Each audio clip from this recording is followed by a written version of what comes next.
The differend is also full of such logocentric errors. Page 199 says, "The value of explanation is the truth value. It is universal." Page 217. Winning is a universal principle.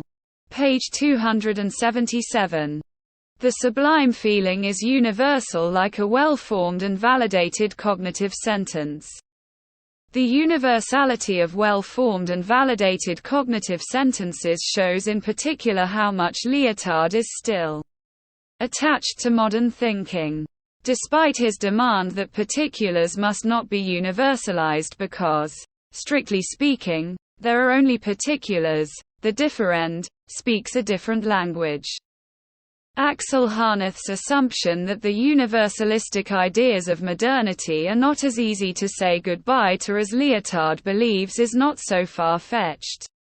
Lyotard still assumes given things.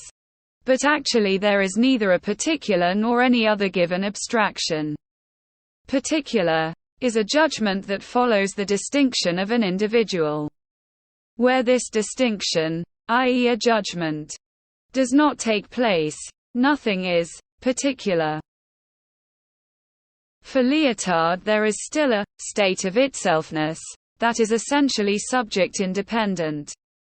For him, the individual moment of arbitrariness in the formation of concepts does not exist because people are thought through language. At this point I will return to the logical problem of self-reference because this is also a matter of the principle of de-individualization. The Greek skeptics declared the impossibility of objective knowledge. In doing so, they also make their own assertion worthless because it cannot be an objective or generally true statement. It must be made clear here that skepticism is actually an invention of the objectivists because they were able to make people believe that a universally neutral truth and reality is possible. In fact, the belief in objectivity is based on the logical error of a petitio principii, that is, it assumes what has not yet been proven. Skepticism only exists as a reaction to this error. If the objectivists had not deceived mankind with their illusion of absolute truth, skepticism would not have been necessary to dispel this false belief. Instead, one would simply have spoken of critical thinking, or even more simply of reasoned thinking, as opposed to mere assertion. The apparent contradiction has a simple reason. One sneaks a reference to a generality that does not exist and acts as if all considerations must necessarily lead to objectivism. Only in this way is a self-reference in the skeptic and relative argument possible. Only because the logical presupposition that must be made in order to make the argument valid is not explained but suppressed can an agreement be achieved among easy thinkers. The skeptics are accused of claiming, "There is no objective truth," or, "Nothing is objective," and the relativists are accused of claiming, "Everything is relative." The contradiction is only possible through the use of an absolutization, such as that which comes into play with the word all, or nothing. No matter which object is viewed in absolute terms, all you have to do is say, everything, or nothing, and the contradictory self-reference is inevitable. Because anything absolute cannot be relative at the same time. However, an everything does not appear at all in consistently relativistic thinking. Because everything without a second part is unrelated. So all the logical hypocrite had to do was cultivate the prejudice that among the relativists, everything is relative, and the skeptics reject all and every truth in order to be able to continue playing this stupid trump card. Self-reference was also intended to tame the emergence of philosophical criticism of language in the last quarter of the 20th century. A book title like Language Criticism, Wood Fire in a Wooden Stove, was designed to reflect the contradiction that language is used to criticize language. One simply brought different meanings of the term, language, pitted against another, acting as if there was only one meaning. The identifying thinking that these average thinkers are used to construct a contradiction, which only works if the demands of formal logic are met. With this view of language, the actual thought plays no role. A thought is as good as any other, even just language. Derrida's claim that everything is text, that is, that there are no extra-linguistic facts, was refuted with the example of a consistent skeptic who allows himself to be hit by a car that he ignores, because there are only linguistic facts that can't run over you. Such a naive argument is perhaps suitable for a school exercise in logic. But anyone who believes that they can prove something with it will have to find the corresponding underexposed audience for it. Nothing is being proven here other than the inbreeding of identifying thinking, in which concepts like numbers are offset against each other because the concrete relationship of the abstraction to the thing is ignored. If a cretin says that all cretins lie, then it doesn't matter that this statement is, first of all, an assertion that has not been proven by anything. It is not even important to check every single cretin for this claim. You are dealing with a formal thought game of abstract logic. Only the imputed all makes the contradiction possible. It is, so to speak, constructed and homemade. The same argument then works for a hiker who goes on a mudflat hike at low tide and is then up to his neck in water because he takes the coming tide as a mere construction. Or you let someone jump from the 10th floor and the like.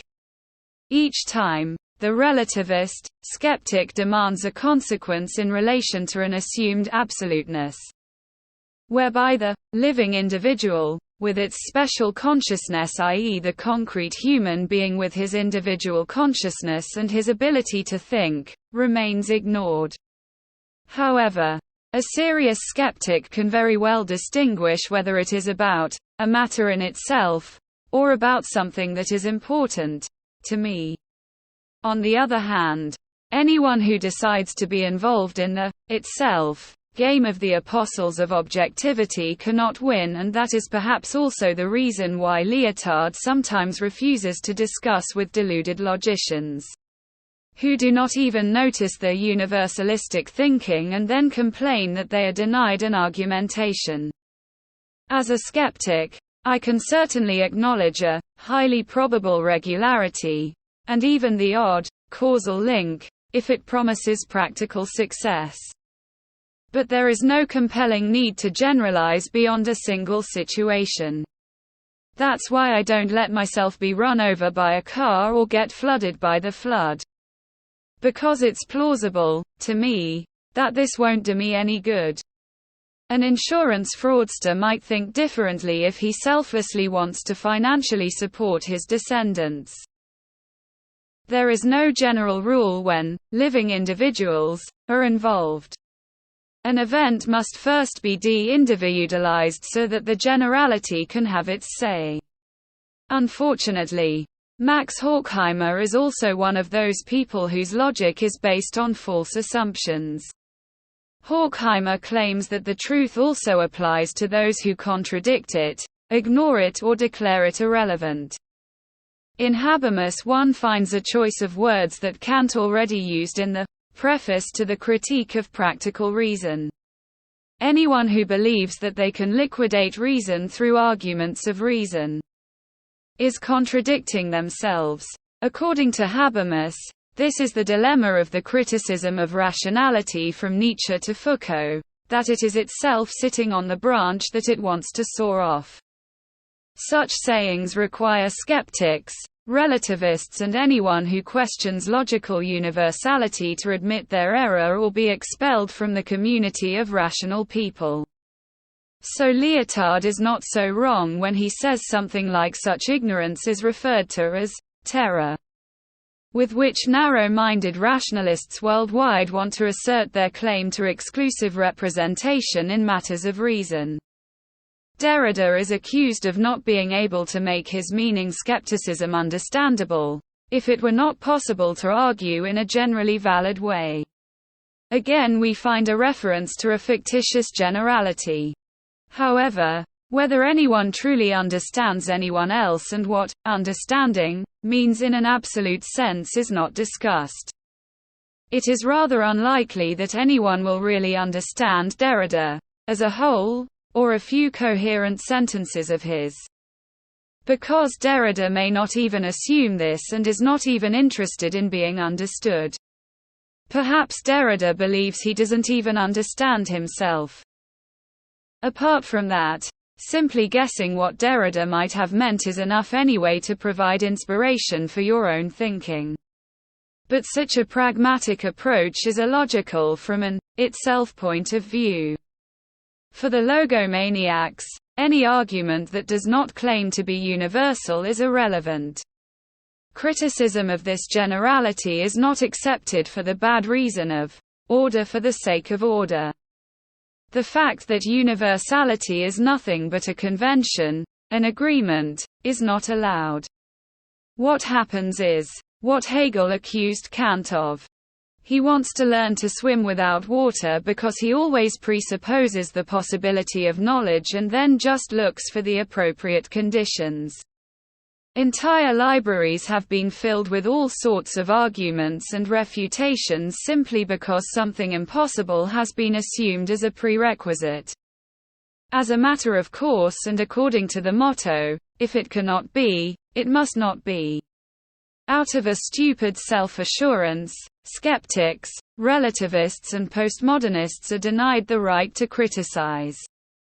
One feels immune to all objections that reject logical universalism. This overestimation of oneself is much more perfid than just narrow-minded. Unfortunately, Lyotard doesn't really contribute to the clarity of what is happening when he quotes Aristotle in The Differend, with the words, "One recognizes that the unknowable is unknowable." He believes this makes incommensurability more plausible. In fact, he moves in absolute dimensions with a knowledge in itself as a reference point. In his example, the concept of knowledge is used in two different meanings.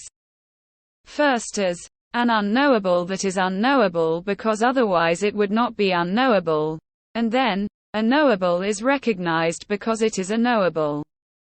The apparent paradox evaporates the moment one is no longer dealing with objective knowledge and someone decides for themselves what should count as knowledge or not. That's what the principle of incommensurability boils down to, an individual decision, freedom, when basically no word expresses this more or less, anything. Which is commonly referred to as reality, therefore word and thing are incommensurable. Then only I can justify the combination of the two based on my own logical judgment. If the reference to an absolute generality is lost, then every type of claim can only be assessed with regard to the respective premises or the underlying paradigm and, so to speak, checked, intrinsically, for logical contradictions. Of the absolute logic, only an internal logic remains. Paul Boghossian, a realist who opposed postmodernism before the turn of the century, gave the following conclusion, which Maurizio Ferrari of the New Realists also likes to use. Boghossian assumes that the powerful cannot criticize the oppressed when the central epistemological categories are inevitably tied to particular perspectives or starting points, and then concludes that therefore even the oppressed cannot criticize the powerful. In fact, there needs to be a common standard on both sides in order to even be able to make a comparison. A one and only logic is out of the question. Even if the powerful and the oppressed want to claim the higher reason for themselves. Therefore, only some kind of force can ever be effective to bring the powerful and the oppressed into agreement, regardless of which side it is exercised. It is actually the case that both sides cannot criticize each other because there is no such Archimedean point of criticism and each party sees the matter through the eyes. That is what Lyotard claims. That a higher authority of an overarching absolute logic does not exist. But that doesn't mean that there can't be, or perhaps even have to be, universally valid, ethical, norms if we're still talking about any community. A similar argument also comes from Boghossian. He asks what would happen if one were to grant an indigenous tribe in the Amazon region their own logic of being and whether one would then also have to grant white racists their own logic of being. The problem here is that Boghossian assumes that it is always the same logic of being. That is, it is assumed that there is a common third for both logics of being, through which both are comparable. But that is not the case because there is not a one and only being, that is to say, no being, in itself. The meaning of the word being is not the same for both parties and there is no authority that could establish an objective logic of being. To me, what the indigenous people are saying is perhaps a little more harmless nonsense than the nonsense of the white racists. But Boghossian believes that there is a higher general rationality that could logically decide whether the indigenous people or the racists are entitled to something or not.